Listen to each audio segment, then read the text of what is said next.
Tapi bak menjimaknya wajib kifarat dengan sebab tak menjimak dalam bulan puasa.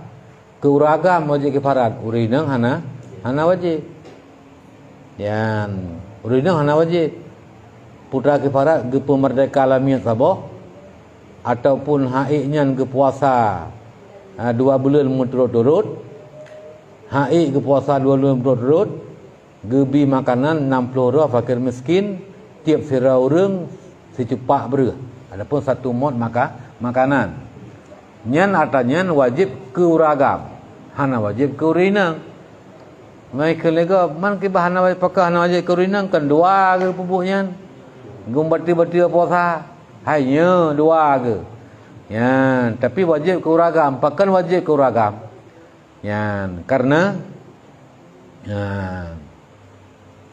baru kekun jima yang kawajib mana ngan ditamang hajafah gaib hajafahnya nyan kagebunan jima walau mesti hana gelanjutkan onang ge cabut dra ge mesti nyan kekun jima nyan jadi uragam batal puasa ngan ge menjima ngan ge pertamang hajafah lamparat kadar hajafah adapun ge pungam hajafah basrah luna hajafah nganyam baru batal sedangkan urinang itamang hajafah lamparat walau hana habis itamang lam ka batal puasa urinang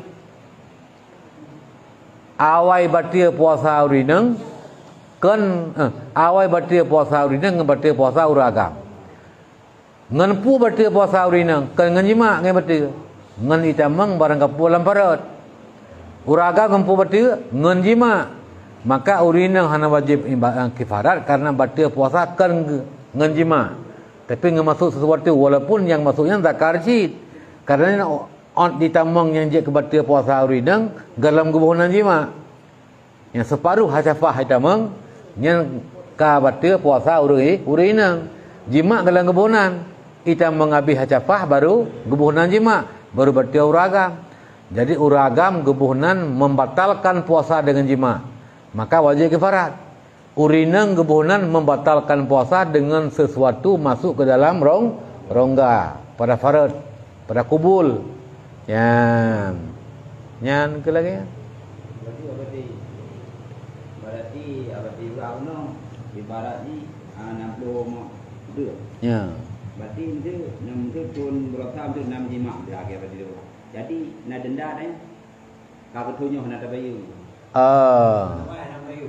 Ya. Nah dendam tu utama ajung kali je 60 bomok je tu. Ya.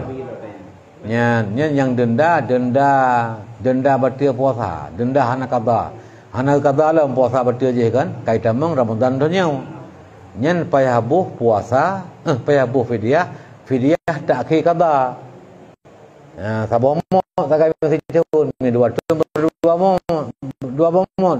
Adapun yang 60-nya nyo puasa karena kifarat membatalkan puasa dengan jima.